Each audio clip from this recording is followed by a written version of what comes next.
Yes, ready, start. Bihar में विधानसभा चुनाव के मद्देनजर सत्ताधारी और विपक्षी दलों की ओर से मतदाताओं को अपने पक्ष में करने के लिए घोषणाओं और वादों का सिलसिला जारी है। जनता अपना समर्थन किस राजनीतिक दल या पक्ष को दे, यह इस पर निर्भर करता है कि वह किसे अपने या व्यापक हितों के अनुकूल समझती है।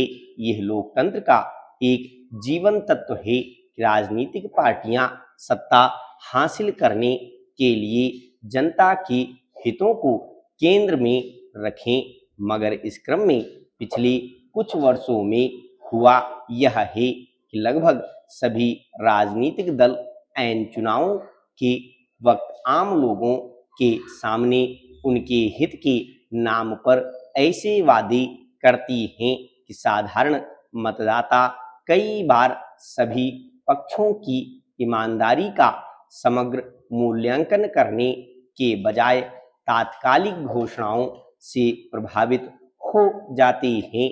इसका स्वाभाविक असर मतदान पर पड़ता है, लेकिन यह समझने की कोशिश नहीं की जाती कि चुनावी सौदेबाजी से देश की अर्थव्यवस्था और राजनीतिक शुचिता किस तरह प्रभावित होती है।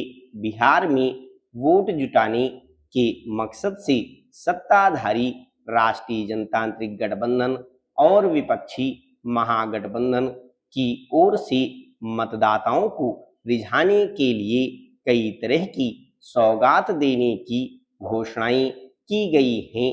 अगर वे सचमुच पूरी होती हैं तो इसके लिए संसाधन कहां से आएंगे, इसका राज्य की अर्थव्यवस्था पर क्या असर पड़ेगा, इसे लेकर किसी में चिंता नहीं दिखाई देती है।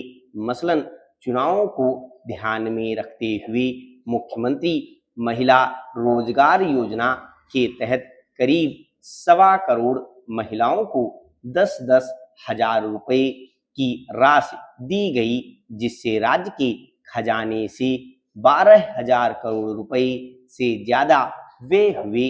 इसी तरह बड़ी संख्या में उपभोक्ताओं को मुफ्त बिजली, जीविका, आशा और आंगनबाड़ी कार्यकर्ताओं के मानदेय में बढ़ोतरी की घोषणा की गई। दूसरी ओर विपक्षी महागठबंधन की ओर से सबसे बड़ी घोषणा हर परिवार से एक को सरकारी नौकरी देने को हुई। इसके अलावा हर जीविका दीदी को 30,000 रुपए वेतन और अस्थायी कर्मचारियों को नियमित करने का वायदा किया गया। जो घोषणाएं सत्ता और विपक्षी दलों ने बिहार के लोगों के लिए की हैं, उनकी जरूरत दरअसल इसलिए पड़ी कि राज्य में अब तक जरूरत से के मुताबिक सरकारी कल्याण कार्यक्रम पूरे नहीं किए गए। व्यापक बेरोजगारी गंभीर समस्या बनी हुई है और एक बड़ी आबादी के लिए अभाव का सामना करना एक रोजमर्रा की मुश्किल है। सवाल है कि सभी दलों को आखिर इस तरह के वादे या घोषणाएं करने की जरूरत तभी क्यों पड़ती है जब चुनाव सिर पर होते हैं।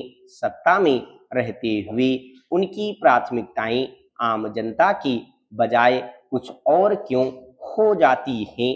यह एक आम हकीकत है कि अगर सरकार के सामने बेरोजगारी या अन्य समस्याओं का जिक्र किया जाता है तो वह धन की कमी का रोना रोने लगती है।